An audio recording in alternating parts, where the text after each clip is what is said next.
Good afternoon and welcome to the Mavs Edge Employer Internship Panel. I'm David Powers, the Assistant Director of Internships at UTA's Career Development Center. Thank you all for spending your lunch with us. I'll be thanking our guests many times over, but thank you as well for spending lunchtime with us today. It's been a busy week at UTA. I know that we have our engineering fair is taking place, I believe, right now, is in progress, and our All Majors Fair is scheduled for tomorrow. So we've got we're excited to have this group of employers with us today in advance of the fair. I believe all of our participants will be in attendance at the All Majors Fair. Safran is attending the engineering fair currently, and that might be why we are short one panelist today. But we may have them join us at some point during the panel. Students, you can begin sending questions to the panel at any time using the Ask a Question button. We'll address some of those questions near the end of the event. Typically, I have a lot of questions for panelists as well, and we'll cover a lot of things, but we're happy to work those questions in. Connecting is one of the most important parts of an event like this, and I realize that sometimes it's more difficult to connect virtually than it might be in person. So take note of the comments section. We provided links to the employers and organizations websites. You'll also see contact information to connect with them on LinkedIn. Thank you all for being willing to provide that contact information. So take advantage of any opportunity you can to connect and research the organizations there. We will be recording this event so that you can tune in on LinkedIn, or you will also see a link to this event in our weekly student communication. So you're going to see have other opportunities to view if you weren't able to join us today. But let's meet our guests. I'm excited that they're here. Like I said, they will all be joining us for the fair next week, so it's a great chance to get to know them prior. Chelsea, would you please get us started with introductions? Hi, everyone. I'm Chelsea Mason. I am the regional recruiter for North Texas here with Fastenal. So we are an industrial distribution and supply chain company.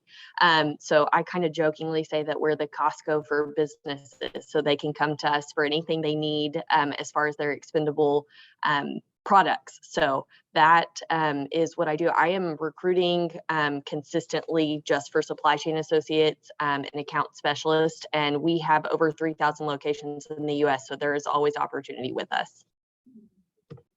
Thank you, Chelsea. Ashley. Hi, y'all. I'm Ashley Bradley. I am with JTaylor Talent Acquisitions. We are a CPA firm in South Fort Worth and kind of boutique advisory. So not only from your compliance standpoint, your tax and your audit, we also do a ton advisory work in healthcare, retail, and oil and gas, and kind of always recruiting. We love our interns, especially from UTA, and I'm an alum as well. So it's always great to participate in things like this. So thrilled to be here. Thank you, Ashley. We're hoping that Jermaine Bonte from Safran Helicopter Engines will be with us at some point during the event. I'm here. Oh, there he is. All right. Excellent. Super. Right on time. I mean, that is awesome. Please, Jermaine.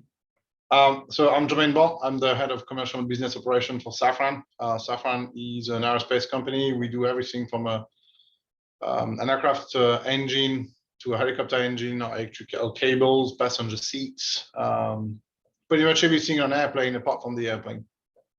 Super. I thought you may have gotten fair duty. I know you guys are at the engineering fair that's going on right now, I believe also. Yep, but I'm in my office in Texas. Excellent. Thank you. And Stephanie, please. Hi, everyone. I'm Stephanie Gill. I am with UT System Administration, so a little close to home as far as compared to UT Arlington. We obviously support all of the 13 UT institutions across Texas in whatever capacity we can. I'm the HR manager here. I work with a team of senior business partners, and I've been with UT System for a little over 7 years now. Prior to that was my majority of my experience was in healthcare. And as far as our internships, we have students kind of ongoing in a number of different departments, but some of the insight I'll provide today is focused on our summer internship program, where we really do have some broad opportunities in really various capacities, from IT to business services to HR, just faster race. So glad to be joining everyone today. Thank you. And thank you all again for joining us. All of our panelists, I want to remind folks that all of our panelists are MAPS Edge partners. We're very grateful for that partnership.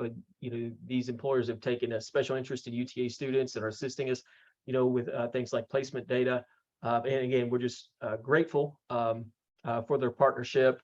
I know we're really interested in learning more about your program, so we're going to give everyone a little bit of time. I know as part of your pitch, you gave kind of a general introduction to your program or overview of the company, but if you'd like to take some time to do a bit of a deep dive here, you're welcome to. I'm going to stop sharing my screen so that you're able to share a few slides if you want. Let me stop that now.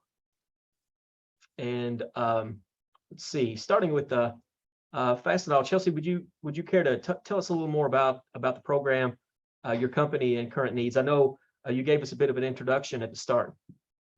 Sure, absolutely. So the interesting thing about Fastenal is we're business to business. So a lot of people, especially students, including myself before I started working for the company, have never heard of us before. So we are a Fortune 500, $6 billion, knocking on $7 billion business. We function in 27 countries and we are growing that every year. So if you are interested in working in the US, but you're interested in looking abroad, there are those opportunities as well. We hire anything from locally in my area. I'm usually hiring for my sales and operations opportunities.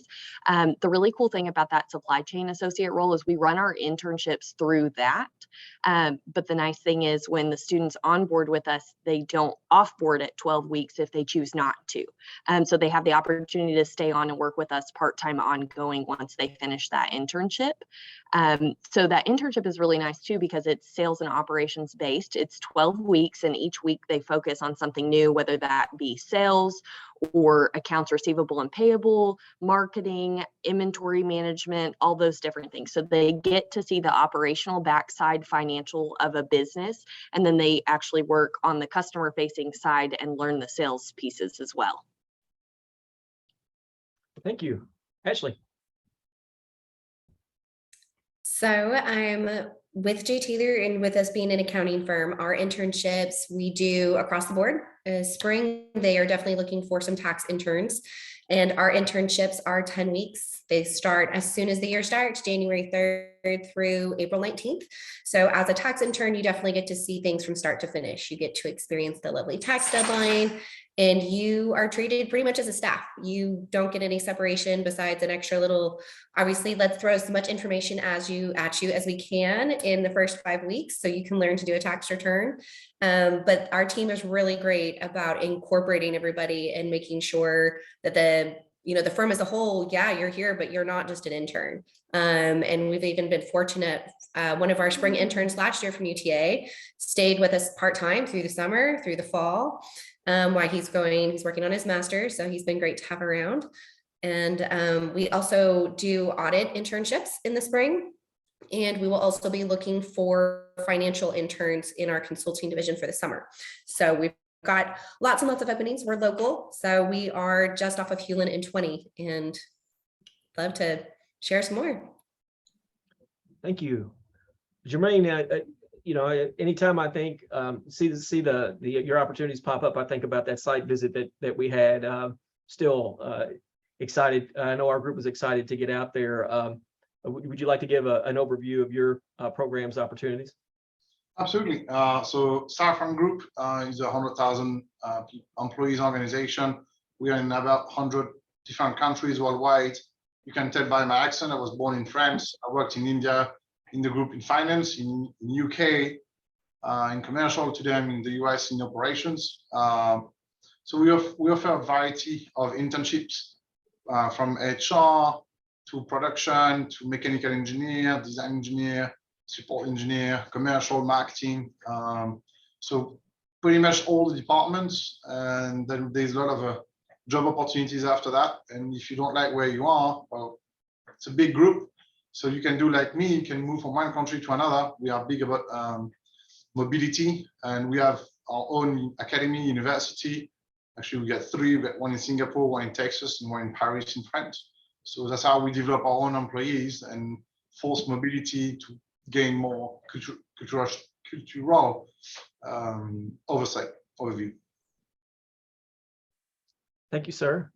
And Stephanie, I think if I remember correctly, I believe we've had 20 or so UT interns placed with UT systems since you guys started the program, which has led to some full-time hires. I'm not sure how many at this point, but Yeah. it's been a strong partnership. Would you like to talk about your program, please? We've had some great success, and part of our program, it launched in 2020, and it actually, we kind of, everyone shut down for the pandemic, and we had a decision to make as to whether or not we were going to launch a new program. It was all planned to be in person, and we switched, as most people did, to making it fully remote. And we said, you know what?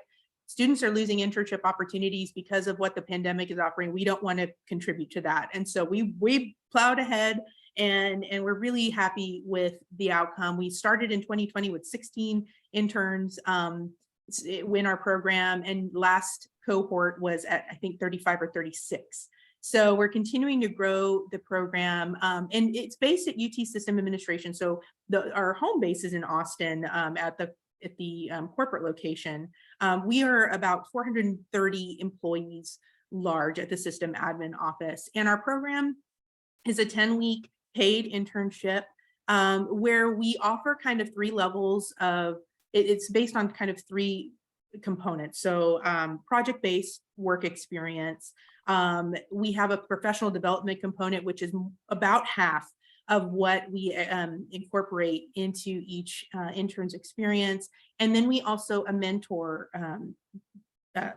kind of pillar, if you will, where each, in addition to the supervisor and the department that the individual is assigned to, they're assigned a mentor. And all of this, it's driven by UT System Administration staff. So you're getting exposure and starting to build your network with individuals who have been in higher ed for years and years and years. And so our internships typically start as summer kicks off. So this year it started on the 31st of May and ended in August. And we're actually functioning in a hybrid capacity. So it's open to UT system or UT institution students, as well as we've opened it up for some of our law paths, some external law firms. So we are excited for what the next cohort would bring. And we do follow kind of a cohort model. So we break them out into the groups and the home groups. And it's been just, so we don't get a lot of exposure to students not being a campus. So we love it. The staff loves it. And we've been so proud just to see the success from it. Thank you. And thank you for taking the time to give us a little more information. We're starting to see a few questions pop up in the chat. So I'm excited to get to that portion of things. I know the burning questions for students is, how do I get connected? How do I get into this? And how am I successful once I get in there? But to get us started, I'm just curious if anyone on the panel completed an internship while they were in college or at any point, or any kind of experiential learning that made a difference for you. And if you'd like to kind of share your story, if we happen to have someone. They say when you're a lawyer, I've never studied law, but this is what they say on TV. They say when you're a lawyer, you should never ask a question that you don't know the answer to. And that's what I've done. So I hope someone can help us out with that. I can see the 2 questions. What I'm looking for at Safran, me and other leaders within the Safran group, when we're looking for interns, when we're reviewing the resumes, we're not looking for experience, because we are the experience provider. What we're looking at is diversity in the resume, because when I was in your position at the time, not so long ago, probably 10, 15 years ago, I did a lot of internships, from hostel and restoration to lawyers, firm, and to big organization. But I was curious, and I had a lot of different hobbies. I was involved in a lot of different associations. And the feedback I had at the time, and which I'm trying to reproduce today, is the resume I'm looking at, I'm reading, is who is that person going? not knowing where you're going is a good thing, means you're being curious, open-minded. So that's what I'm looking for diversity. And to answer the second question, for international students, so we are looking for any students. We are an international company. So if you're already in the US, you're looking for an internship in the US, regardless of your country of origin. We accept any students. Actually, I have right now a marketing intern from India, and she was at UTA. Excellent, thank you. I know we're going to get those students' questions rolling in, and we have on our slate, we're going to talk about resumes, specifically an international student search. So to kind of keep us on track, I'll circle us back a bit to your experiences. I know, Jermaine, you said you had several internships. Would you care to mention a few of those? Because I think students would really benefit from understanding what kind of impact they have. And I know some may even be on the fence about, you know, if it's not part of their academic plan, then it's something extra, right? If they're not getting a course credit for it, they may find themselves doing it without credit, you know, and for our students who tend to be a little older on average, and many are from transfer from junior colleges or community colleges, they may already be working a job, you know, to keep the lights on, and then they're also trying to figure out how they can also get experience in their field by doing an internship. Would you care to share a few of your internship experiences, and we'll go around the horn? Sure, absolutely. So I think my first internship was in Greensboro, North Carolina, in the defense industry. Then I went to Russia in the big hotel group, and I was in HR. Then I went to Mexico, still in the hotel industry. Then I went to a law firm in France. So all that over a period of 5 years. So in between all of my university years, every year I was doing an internship. And if you look at my own resume, I was going all over the place. The benefits when I started applying for a job or going to a master degree, then an MBA, that helped me decide where I wanted my career to go and find not just a job, but a job that is close to a hobby. If you like going to work every day because it's a fun product, it's a fun company, you have a fun team, then you're not seeing that as a job, you're seeing that as a hobby. So that's why internship is super important. And there is no wrong internships. If you're going somewhere into a company that you find out after 3 months that you don't like what you do, it at the end, it's a very good experience. Thank you. Yeah, the internship as an important piece in your career search, right? Kind of identifying those things that you want to do and may not want to do. Other folks that have had impactful experiences from internships? I don't mind going. I had the opportunity, I was a double major in marketing and management, so I was really open either to go down the HR or the marketing path, and had an opportunity actually with the dining services. So I wasn't sure, Jermaine, to your point, I wasn't sure kind of what that meant, you know, and I was open to the experience of it. And what I found was, what I learned was the work, you kind of have the opportunity to learn what the work is and excel in that. What I really took away from my experience, though, was the exposure to working in kind of in an office culture, and, you know, how to have work expectations outside of, you know, school, and then not just, you know, deadlines to meet assignments or tests, but that I actually really had work expectations and the different departments within the university that it exposed me to. So I really drew away from my experience more of my first hint into kind of more of the corporate world and how to be a team member and how to be, you know, a productive employee, and also see how leaders lead, right? And get my first exposure to leaders and see what I wanted to draw from. Thank you. This is really good stuff. Other learning experiences, reasons you would recommend a student engage in an internship?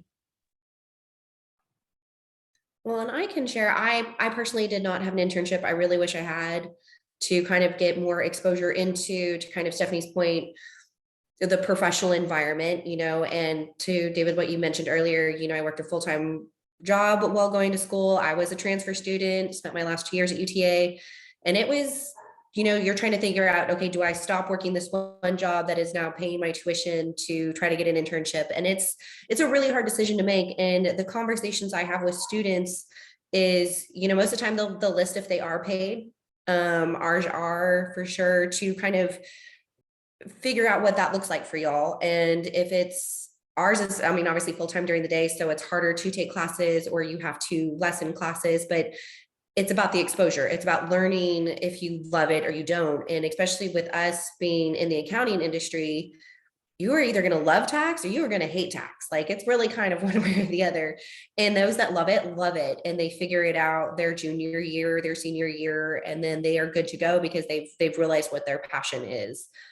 Even to Jermaine's point, and it's ask the questions, you know, because we've had multiple interns that have stayed around part-time, kind of both in our consulting division and our tax division. And you don't know what opportunities are there unless you ask. And I mean, you might hear no, but you might hear a, yeah, if you're good and you want to stay, we're going to keep you. I mean, firms are going to want you to stay. So just encourage them to ask. Yeah, thank you I think for I'll sharing. add to that Yeah. too. Sorry. I'm sorry. No, go ahead, Chelsea. Sorry. So just wanted to add to that too. I too, Ashley, did not have an internship because I was working part-time and then I went to working full-time while I finished school. So it was one of those things where I felt like I missed an opportunity to take those rotations, because some of those internships, when they offer you the 12 weeks, if you love it, you can hopefully stay on with them. But if you don't love it, you get a clean break. And so I tell students that I work with now, the really beautiful thing about an internship is it's not forever. And you get to kind of dip your toe in that water and decide, do I like that area or don't I? I think I missed that. And I changed career paths in my late 20s because I don't think that I experienced enough when I was younger. Excellent. Yeah, thank you all so much for sharing. Like I said, that kind of context, you know, coming from you, especially, is a big deal to students. It really encouraging. And Ashley, I think a lot of our students probably relate, and most of the students that I've worked with in the past really relate to your experience. You know, you have your academic advisor or your professor or someone saying, "Oh, well, you need to do an internship. You need to find space for an internship." You're like, is it going to be worth it to me? So I think it's important for students to hear from you guys, that it is worth it in the valuable piece before we get into the nitty gritty of how do I become a stronger candidate, which is what we're going to jump into now, because that's the $1 million question, right? So what could or should a student do to make themselves stand out among candidates for your internship? And Jermaine, I think you sort of started to get to this in your previous response. Would you like to take us back through things, and then we'll go around the horn? Sure. So as I was saying earlier, we're not looking for experience. We are the organization, Ashley, Stephanie, Chelsea, and I, we represent. We are the experience provider. So here, probably not what we're all looking for. What we're looking for is, of course, the best candidates. What is the best candidate for me? And again, that's just me.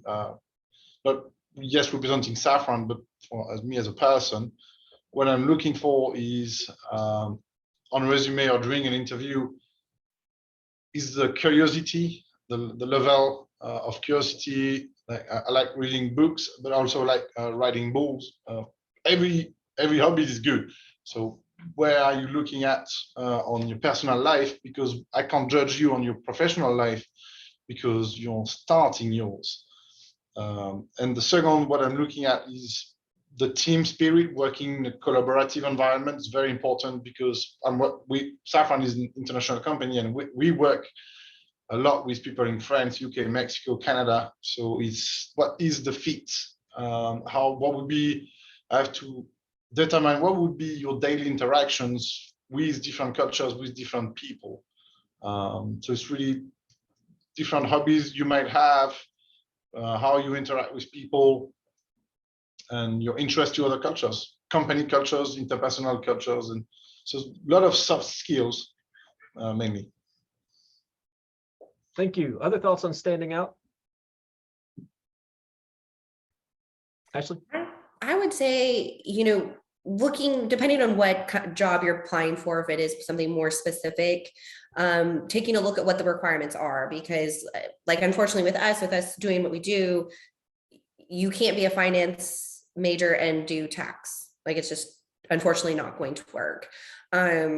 Versus in tax, like making sure you're kind of in that direction that you're looking to go, and making sure that you're listing that, what your goals are, if any firm requires some sort of certifications down the road, listing out what that plan is. Once again, with us, like a CPA, like you're going to have to eventually do that if you want to become a tax specialist. Listing out courses you've taken, especially relevant courses, or if you're more of a business major and you're looking to get into marketing or HR, like list business management 101 or financial management or whatever it was that you were taking, and you can highlight those on your resume. And then to Jermaine's point, some of your interests, reading through people's interests have actually started some of the best conversations to really get to know a candidate, because once again, we can't judge you guys on what you know professionally, but will you fit in with us? Like, culture is a huge part of JTaylor, and you kind of have to get along with our culture and kind of buy into that. And some of the fascinating stuff, are you a basketball player? Or one person, she actually put she was an avid queso like extraordinaire, and that started a whole 15-minute conversation, and we got to know her because it helped break that nervousness, because it is really intimidating. You're talking to somebody that is going to either not hire you or hire you, but when you get to talking about something you love, whether it's queso or basketball or I thought you said queso. I yeah, wasn't queso. sure. Yeah. Okay. Queso. And I'm a foodie too, and queso is like my love language, so we instantly bonded. But she lit up, like the whole interview changed. And so, yeah, no matter what it is, obviously, as long as it's still appropriate, like you don't want to go too crazy on there. But yeah, list what makes you, what makes you special versus being generic. So. Yeah, that's a great point. I wanted to kind of highlight that. And I used to talk to students all the time when we were talking about interviewing. The nerves that you have when you're interviewing turn you into this robot when you go in and sit down. You've got this semi-script probably memorized, and you're robotic. And if you can break that ice and you can find something to discuss as part of the conversation that you're passionate about, it's important to show excitement, and interest and enthusiasm for the position, for the opportunity, just to be here to meet a new person. And I think students will sometimes overlook that because the nerves are overwhelming. They need that practice, and they're overwhelming. I cut someone off. Sorry about that. Please. I was just going to add too, and it bode well to what you said. So for interviews, especially, I tell the candidates that I work with, and even once I don't have an opportunity to work with, you're interviewing us just as much as we're interviewing you. No one is going to make you commit to us. You get to make that decision. So of course, go in and present your best self and talk about the strengths that you could bring to that team. But just remember, ultimately, if we offer you something and you don't think it's a good fit for you, you get to walk away. So I think that that's important to empower you and remind you that you're in control of your future, and you've got to walk in the room like you are. I think mock interviews are a great place to start. I know David's team works on things like that, so take advantage of those things. When it comes to your resume, I always tell students, if you put pertinent projects that you've worked on or sports teams that you played on and how you were impactful in those sports teams, that's really a way to highlight how you can work together in any team. So it will show what assets you have. Are you a leader? Are you one of those that you're the silent type and you'll step up when needed? Because every team dynamic is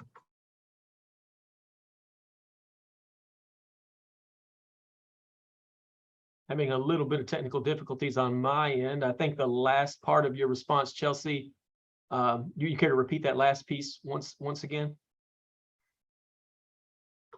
I was just saying that you want to highlight things that you have done in the past, whether that be a school project or accomplishments you had it with a team, because each of us as different employers are looking for different personality traits and different things to match the teams that we're building out. Yeah. Thank you. And just to round it out, I was going to say everything, ditto to everything everyone has said, but the passion comes across to us on paper. And then when you have the opportunity to interview, so know that you have the leg up, you have the advantage, you have the ability to really make us, just interested in you as a candidate. Spend the time on what we're going to see first is that, your resume, tailor it, and make sure that you're proofreading it too. Just a side note, make sure you're proofreading it, because that can sway a decision between two identical resumes, who took the time to proofread and catch those misspelling. But then also the passion. Again, I think having the conversation, you don't have to, it's intimidating, right? So it's hard to always come across your most confident self, but be passionate about what you're pursuing. If you're pursuing a position that you're not passionate in, think about that, right? Maybe it's not the right avenue for you, maybe a different avenue, because it's going to come across and we feel it. So we get just as hyped for bringing you guys in as you are for pursuing our opportunities. So just know that you have a leg up. Thank you. If I can just add one thing, so that's really for the students. One thing that I really appreciate after the interview, at the end of the interview, one of the determining factors is I usually end my interviews like, do you have any other questions?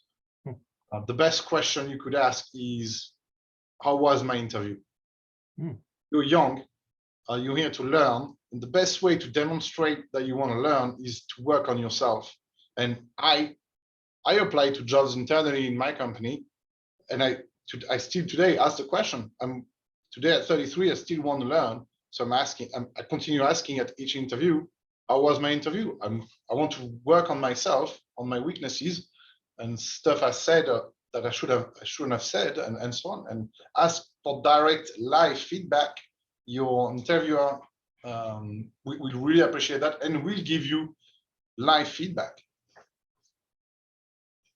Thank you. Yeah, thank you, and thank you for your willingness to to be able to do that. Students need that sort of feedback. Interviewing is not one of our favorite things to do.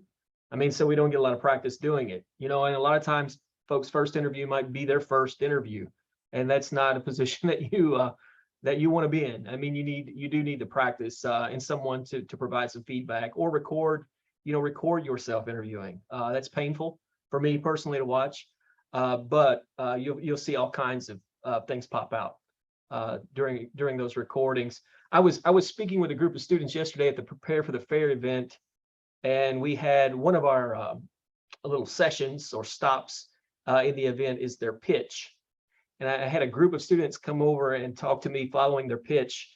And we talked a little bit about being introverted, and we in the career development world are constantly harping on networking, your network, and for introverted people like me, your eyes roll back in your head, and it's like the most painful thing to have to do is go out and meet new people and try to make small talk. So you guys, professionals, you're talking to people all day long, every day. Do you have any tips for creating, how to create a professional network, how to make those connections with folks like you without being overbearing, and doing that kind of work effectively? Any thoughts on just creating a strong network in general? Yeah, I harp on LinkedIn too, just because it has helped my career so much. It's helped me network for new opportunities. It's helped me connect friends to new opportunities. I've been able to support other people's searches. So I would say, I tell students, really do research on the companies that you're interested in working for, and then do research on companies that are in that same space that maybe aren't the big name ones. Don't always go after the name of the company. Look at what do they stand for, what do they have to offer when it comes to your career path. So I think looking at the companies on LinkedIn and seeing how many employees they have, where they're located, that's, if they have a title that you're interested in pursuing one day, go ahead and send that request and say, hey, I'm graduating with this degree, or sorry, I think I had a connection issue. Yeah, we're having a slight lag. David, am I back? It's coming back. Okay. Interesting, but what's kind of, I don't want to say it's funny about it, Chelsea, but you would appreciate this if you could hear it. It slows down real slow. So so if you see any of us smiling, that is why. I was gonna say, we're hanging on your every word. We are. We're like, get the next one out. Hang in there, connection. Please go Okay. ahead. But you're good now. You're good.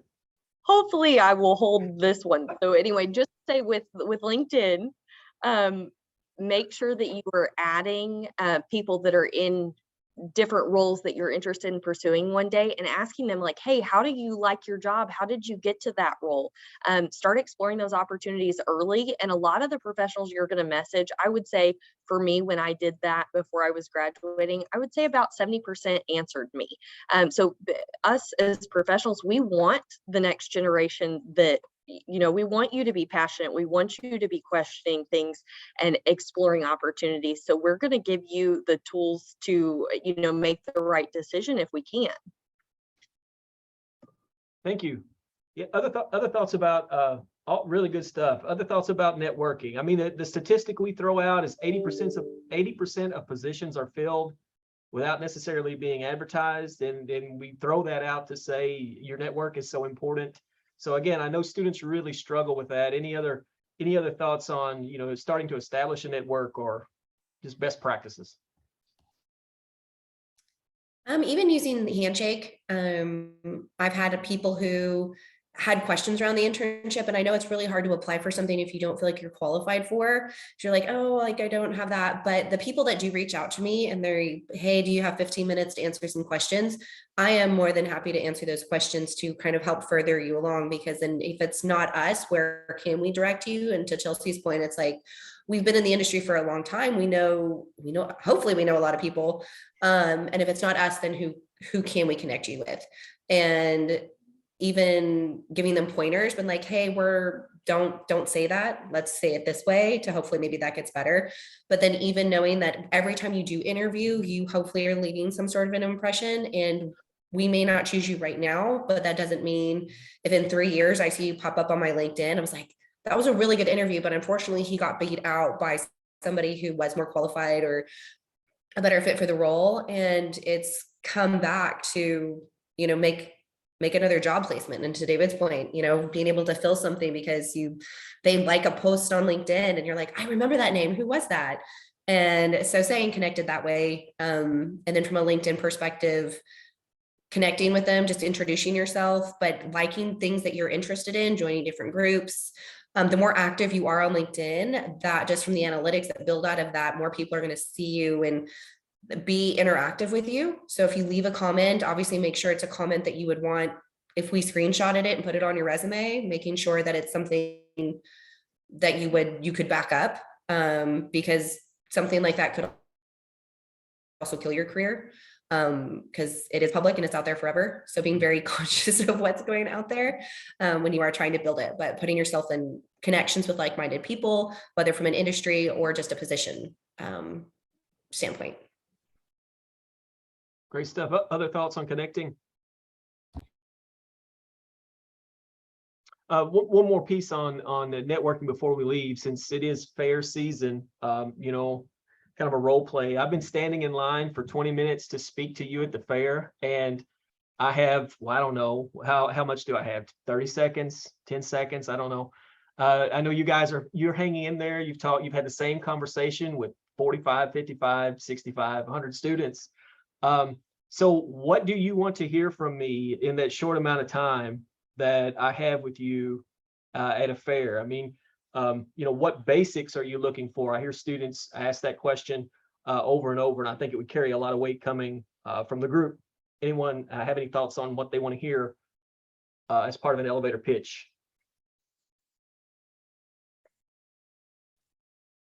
Stephanie?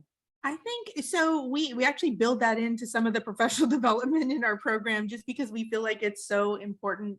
But I think what stands out to me is something we've already touched on, the panelists have touched on here, is, doing something that will help you stand out, but it's that fine line of standing out and not being off-putting. So I think, I generate something that's going to help me remember you as an individual. I can't tell you how many times I've enjoyed an interaction, then I'm like, I'm just going to write down that student's name, or, I'll make a note just, about the conversation to help with recall. So, identify something that will help you stand out, and then practice. It's okay to be in front of a mirror and practice that 1 to 2 minute spiel of, I'm interested in your organization. Do a little research, have, maybe hey, I'm interested in this department, or the work that you've done. And then, because that stands out too. And then, how you can really be an asset to our organization. So it's okay. I do a number of presentations over the course of the 20-ish year career, and I still practice, even as comfortable I am, presenting, you need to practice it. You have to create that muscle memory. As if you're an athlete, it's the same concept, right? You create that muscle memory so that you're better and more confident in it. So those are initial thoughts. I can agree with Stephanie. I would like to bounce back. The first interactions is really the first 5 seconds when someone is approaching me, deciding factors. The best way to start then an engaged conversation is the fact you're coming to me. You have to ask questions. So you must have done some research on, oh, and Jermaine, I saw an article on LinkedIn that you're working on electrified engine for helicopters. Do you know where is that technology really viable? Or oh, what about that supply chain issues worldwide? How does it impact your company? The image immediately creates interest into my organization, my world, and I can see that you did your homework. And then I'm going to engage conversation, and I'm quite of a talker.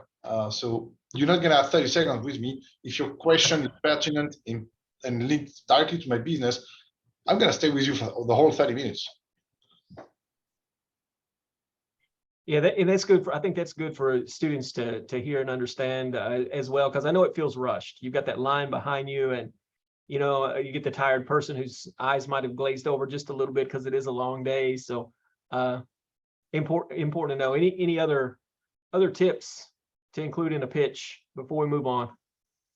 Because we're seeing some questions here. I was gonna say, I put something in the chat, but I think it only went to us. I was gonna say, spend time, and if you're in line waiting, spend time Googling. We won't know that you just Googled something right then and there to know about our organization. Spend your time wisely and pick out a fun fact or something. Yeah, and I've heard a few of you say, it's a learning experience. You're there to learn, and that's the other part of the approach. Is that, yeah, you're learning. You use every opportunity to pick up some information. That's a good suggestion. Let's see, it's got a student question or two coming in about what types of projects your internships might present, or what kinds of opportunities they might have by being on site. I know you may have included a little of that in your overview, but are there any specific projects that you'd like to point out, highlight, or talk about that have been successful in the past? Or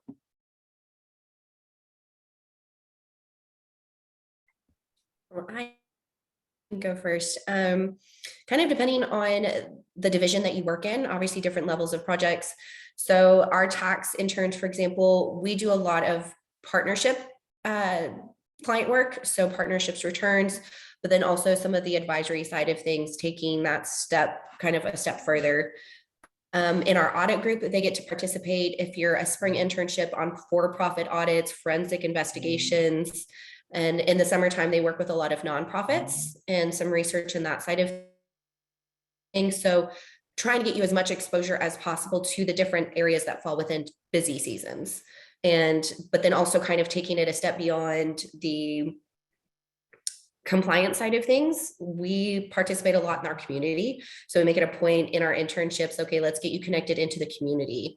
Whether it's volunteering at one of our community outreaches that we do, but to kind of, that allows us to see who you are as a person, but then also seeing what your work is going to eventually contribute to. Because if our mission statements to maximize the possibilities for a greater good. And if we can teach you to do a partnership return correctly, and then in 5 years, you're helping another company make things better for them for, year 2027, then you've done your job, we've done our job. And, but trying to cram as much into your brains as possible in a 10-week period. Thank you. Any other projects that you'd like to highlight or make mention of?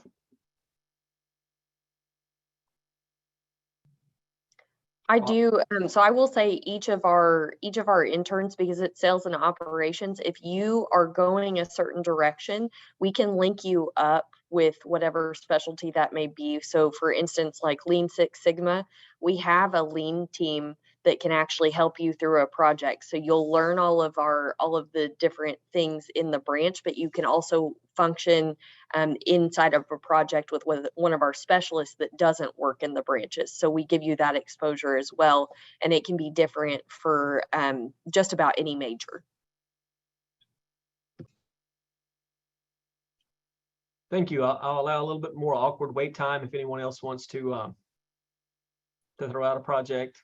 I was just going to add, so our the departments, every one of our departments are not afraid to let the students get their hands involved in operations, functional programs, applications that are running, especially kind of in our more IT lanes. We've got our information security, general IT client services, and then we've got, kind of the developers and programmers. And our first cohort, one of the students designed a portal that we still use today.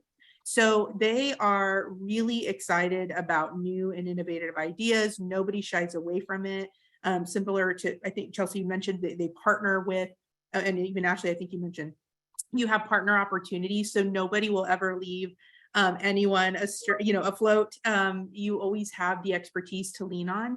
But it's from the onset of our first cohort, people have been really open-minded to new ideas and new processes and utilizing the work. So you do feel the students, with the feedback we've gotten, is they feel like they are leaving, having done worthwhile work, that they will continue to see our HR intern updated our LinkedIn live page. And so his legacy is forever on, the UT system LinkedIn page. So we are completely open to the true spirit of higher ed and learning.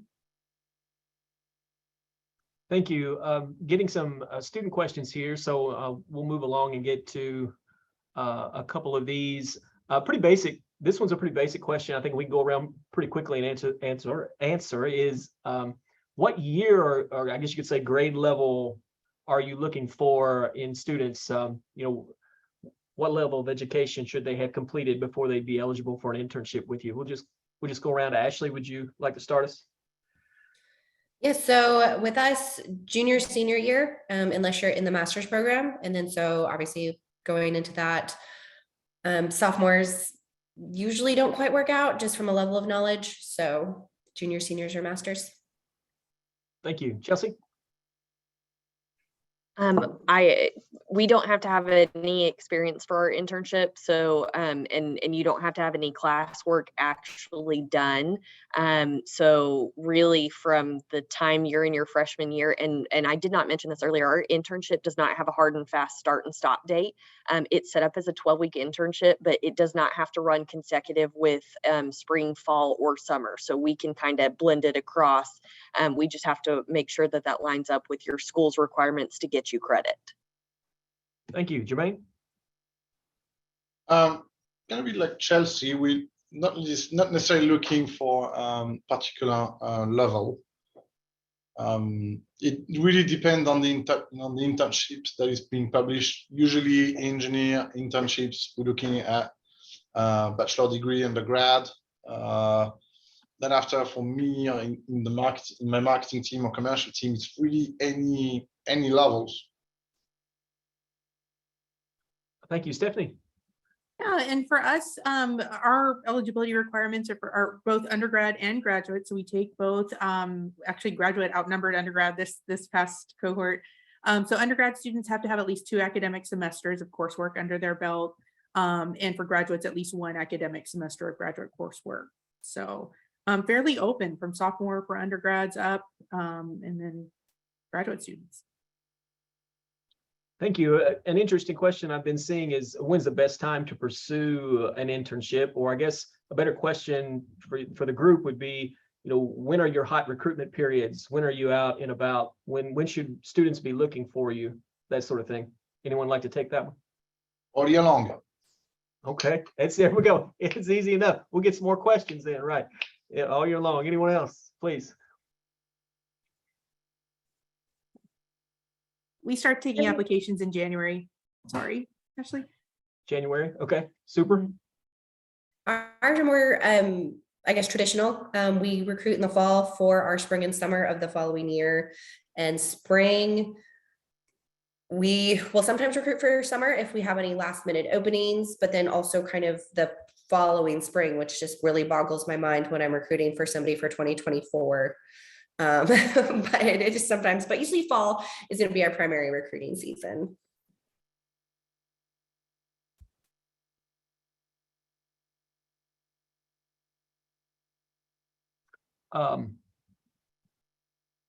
Let's see. I thought I was waiting. I was allowing awkward wait time, and we didn't need the time. I think everybody had a chance to respond. I'd love for everybody to have a chance to at this one. What would you say is key in a student's success in your internship? What kinds of things? I know that everyone would like to enter into the internship with the hope that maybe it leads to a full-time opportunity. For me to impress you enough for you to want to keep me full-time, what would that look like? What kinds of things are you after?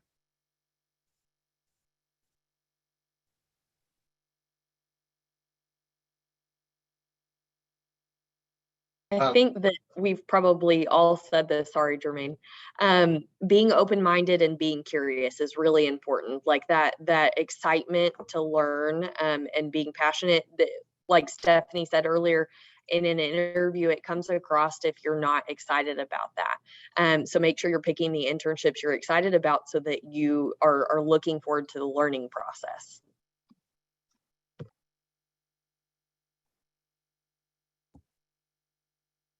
Okay, sorry, trouble with the unmute button. I can give you a real example with the intern I have right now, and I hope she's not listening. I've got a job ready. She's finishing her internship in December, and I've got a job ready for her in January. She doesn't know yet.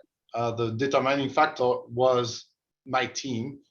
Some members of my team came to me and said, she's amazing. She's doing an amazing job. She's doing more than what you're asking her to do.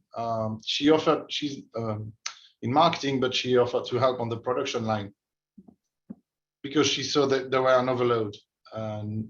So clearly that for me, that was the determining factor. She's doing over and above, and the team really appreciate that person. So I've unlocked the job. If she won't stay, she's gonna get the job already. So I rely on my team. Thank you. Excellent. Anyone else on tips for how to hang around after your internship? To pay, kind of stand off of what Jermaine said, everybody who you talk with and deal with is going to decide if you get a job. Obviously, ultimately, it's going to be a partner who signs that offer letter for you, but being such a collaborative team here, and we're a smaller company, we're 100 people, but the interactions you have with staff or seniors, the questions you ask and the work ethic that comes through, we've had the interns that do the bare minimum, and it's like, okay, well, this should take you 3 hours, and it took you exactly 3 hours, versus that person who may take 2 hours and 45 minutes, but they ask questions and they had the conversations, and whether it's asking for help, and there is never a wrong time to ask for help. If you don't understand, you're an intern, we don't expect you to know it all.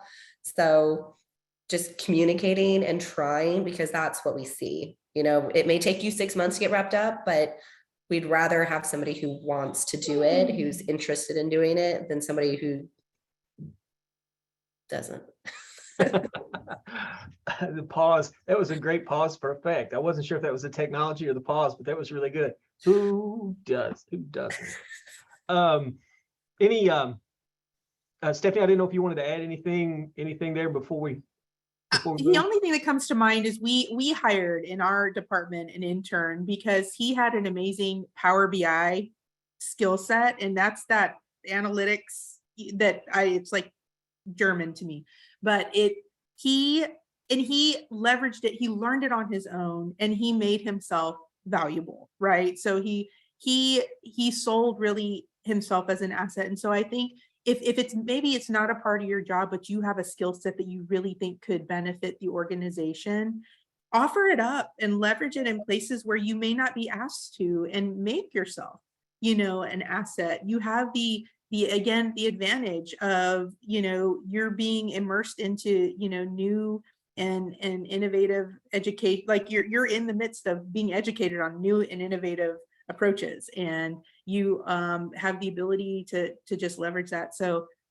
sell yourself, don't be afraid. The worst you're going to hear is not right now, or no thanks. But the advantages to taking that leap are really just, the sky's the limit. So Right. And I have heard for years the same descriptor come up from employers, regardless of where in the country I was working, is a sense of entitlement. No one likes a sense of entitlement. Everyone wants someone genuine, interested, curious, hardworking, with a positive attitude. And I think sometimes, we're led to believe when we graduate from college and we've invested all that money that we're going to start in a mid-level management position or a higher level administrative position at some point. And oftentimes it doesn't work out that way. It may for some, depending on the strength of your network, it may work out that way for some, but not for most. And I think that's a tough adjustment for students. As you all know, we have a really high population of international students on campus. And I wanted to go around and quickly, ask your thoughts about CPT, OPT, sponsorship. I know that sometimes feels like a difficult question to respond to, but we want to be transparent and not waste anyone's time, the employer's time, or the students if you don't sponsor or you don't accept CPT or OPT. We want to make sure we direct those students, properly. So, thoughts about CPT, OPT, international student participation in programs?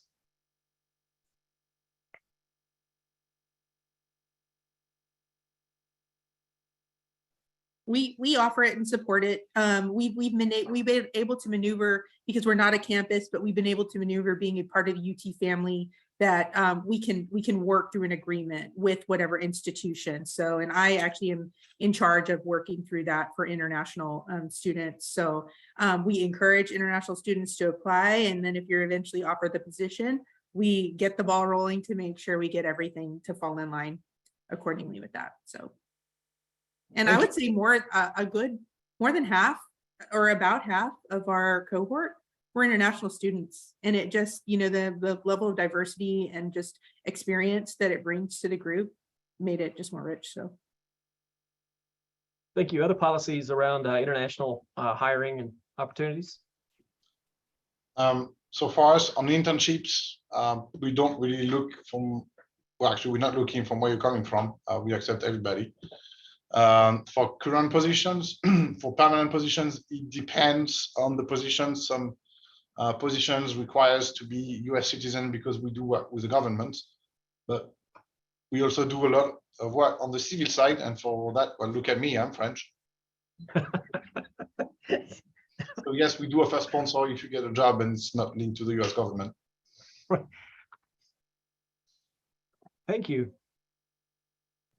So currently, Fastenal does not offer sponsorships. We have worked with OPT before, and there's just some nuances to the paperwork. Those are, I think it's a case-by-case basis with us. We've just got to make sure that it makes sense for you and that it makes sense for the onboarding process and that store when we make the hire. I know that with us being located in 27 countries, if you're interested in an opportunity with us and you're not from here, we can definitely talk about that, but we could also kind of help you explore opportunities maybe back home if you're interested in that as well. Thank you.